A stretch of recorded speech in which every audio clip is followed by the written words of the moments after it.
What's going on, guys? It's Brandon back here again for another BFR. After this is like my fourth take now. Game 78 against the St. Louis Blues in St. Louis was a game that was over before it started. 7 o'clock game on April 10th. Foligno was out for personal reasons. Blues win 5-2. The Hawks dropped to 29-50-5. 50-loss season eclipsed.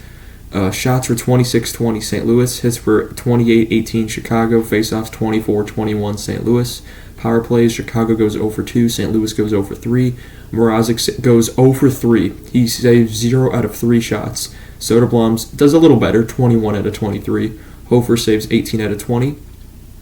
First period, St. Louis gets it started early at 17:56 as a St. Louis breakaway goal to Jordan Kyrou with his 28th of the year from Leddy and Hofer. The goalie gets an assist, and Leddy with the former Blackhawk. That makes it 1-0.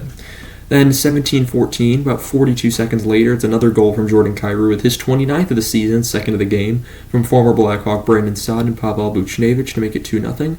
15-23, it's a St. Louis screen goal from Torrey Krug with his 4th of the season from Kessel, not Phil Kessel, and Alexandrov to make it 3-0. And then 13-01, after the third one, then Soderblom goes in, Mrazek's out. Then 13-01, it's a St. Louis tic-tac-toe goal, Zach Bolduc with his 4th of the season from Thomas and Shen to make it 4-0.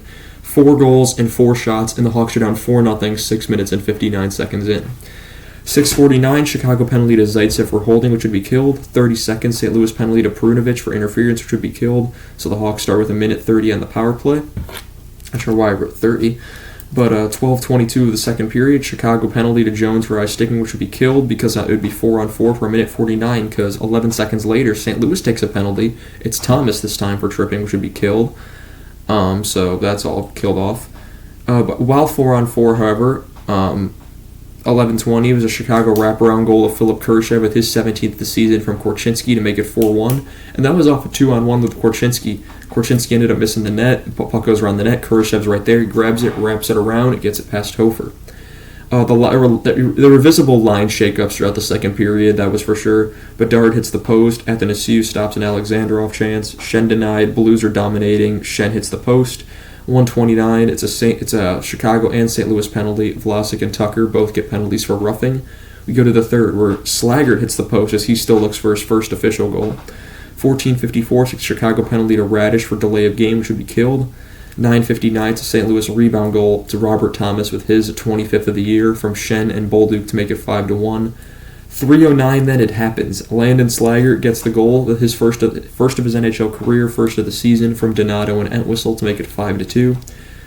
St. Louis scores, but the whistle blew prior because of a roughing penalty. So at 30 seconds, Chicago and St. Louis penalties for Tenorti and Blais for roughing. And that would conclude everything I have for the game. St. Louis manages to stay alive in their playoff race. At this point, they're one of the only team that's not eliminated, that's not in the playoffs in the West. They're fighting Vegas for that last spot, and Vegas is like 1 win away from getting it. So we'll see if that gets settled tonight. For the Hawks, they play against Nashville tonight at home. I'm not sure if it's their last home game or not. I think it might be. This might be their last home game tonight.